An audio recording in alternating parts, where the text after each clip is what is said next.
Hello and welcome to the channel. My name is Josh and you're watching our history. Today we're going over the life of Charl Arnoldus Cilliers, who is particularly renowned for leading the Voortrekkers in a solemn vow, promising to build a church and commemorate the victorious day as an annual Sabbath if they were protected by God and emerged victorious in the Battle of Blood River. So if you enjoy this, please be sure to like, and if you're new here, consider smashing the subscribe button. If this isn't your first rodeo and you haven't shown some love to that subscribe, now is your opportunity. Thank you very much for watching. Charl Sarel Arnoldus Cilliers, born on the 7th of September 1801 and passed away on October the 4th, 1871, was a prominent leader among the Voortrekkers and a preacher. He played a significant role alongside Andries Pretorius in leading the Boers to a decisive triumph against the Zulus in the Battle of Blood River in 1838. Cilliers is most particularly renowned for leading the Voortrekkers in a solemn vow, promising to build a church and commemorate the victorious day as an annual Sabbath day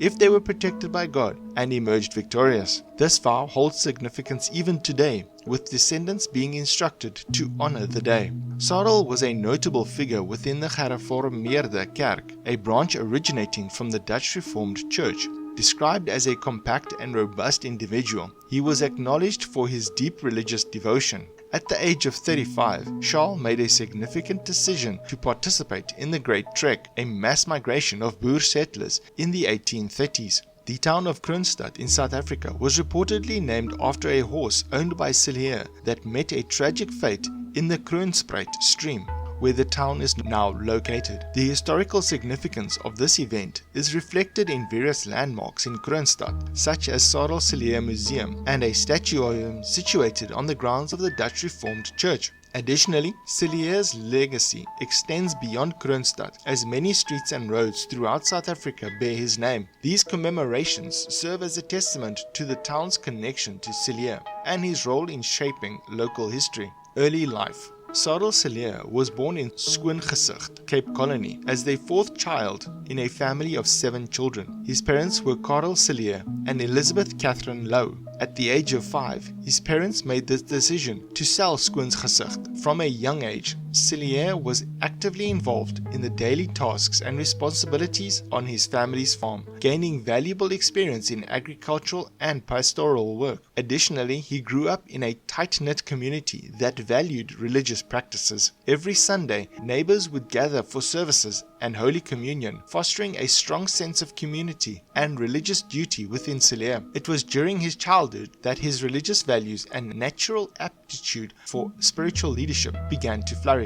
At the age of 10, he had a personal encounter with God, shaping his faith and prompting him to share his beliefs with others, inspiring them to worship and strengthen their own bond with God. On the 6th of October 1823, Sarel married Anna Francina Viljoen. Anna was the daughter of Christopher and Aletta Viljoen Boysen. Together, Anna and Andries had 11 children. In his early years, Andries Cilliers had a slender physique, but as he aged, particularly during the period of the Great Trek, his appearance evolved into a more robust build. The Great Trek. In 1829, the Cilliers family made the decision to relocate to New Hantem, which was known as Colesberg today. However, their settlement was soon faced with a severe drought in 1835, prompting Cilliers to embark on the Great Trek in 1836. Along with his wife and 6 children, he believed that it was a divine calling, a manifestation of God's will for them to undertake this journey. Cilliers played a significant role during the Great Trek, assuming the unofficial position of pastor for the trekking Boers. He performed religious services on a daily basis and administered Sunday communion to the group. His spiritual leadership during this time garnered him various titles such as the Prophet of the Great Trek and the Father of Dingansdag, or Dingane's Day. In 1837, Cilliers was selected as one of the 2 deacons for the first church council formed by the commissioned commandos. Sarel Cilliers was known for his ability to boost the morale of the members of the Great Trek during times of hardship. He was particularly skilled at inspiring troops through his recital of the Lord's Prayer during conflict. One of his most notable moments came during the Battle of Blood River, where he spoke the famous vow to God on the battlefield. After the decisive victory over over the Zulus, Cilliers held a Thanksgiving service to express gratitude. This event, known as Cilliers' Vow, is now celebrated as a national holiday in South Africa called Day of the Vow, observed on the 16th of December. Later life. After their triumph in the Battle of Blood River, the Voortrekkers relocated to Pietermaritzburg, while Cilliers settled on a farm in Welgevonden, present-day Colborne, in Natal, situated around 26 kilometers north of Howick. By selling the timber sourced on his farm's trees, Cilliers managed to generate a substantial income. Cilliers also served in the first House of Assembly of the Natalia Republic. During this time, he played a significant role in establishing the Covenant Church in Pietermaritzburg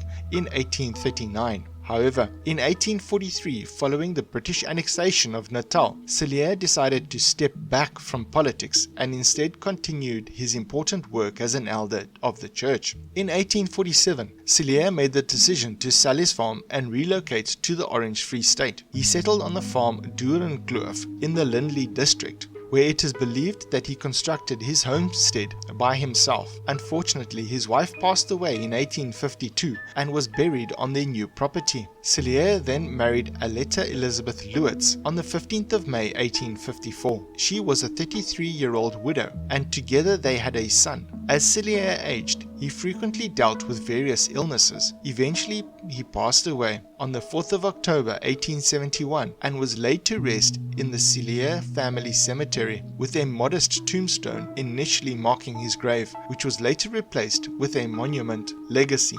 Sarel Cilliers was known for his contributions both in the public sphere and as a spiritual leader. His name is associated with various public places such as the Sarel Cilliers High School and the Sarel Cilliers Wagon Wheel Bridge. However, Cilliers was most remembered for his spiritual role, as he was believed to have a close relationship with God and lived by his unwavering faith. Additionally, Cilliers played a crucial role in the establishment of the early Dutch Reformed Church in South Africa. His famous speech, known as the Vow, delivered during the Battle of Blood River, further solidified his place in history. Sarel is widely regarded as a highly dedicated and faithful adherent of his religion. His unwavering conviction and strong belief in his faith were evident in this vow, which solidified his commitment. Throughout his life, Sarel demonstrated exceptional perseverance, principled conduct, remarkable selflessness. He willingly endured various hardships to assist those in need, showcasing his unwavering determination. Sarel's legacy as a significant public and cultural figure is deeply rooted in his crucial contributions to Voortrekker history, as well as the early developments in Natal and the Orange Free State. His impact on these regions cannot be overstated, and he remains a revered figure in South African history. The Cilliers name. The Cilliers name in the region originated from Yeshua Cilliers,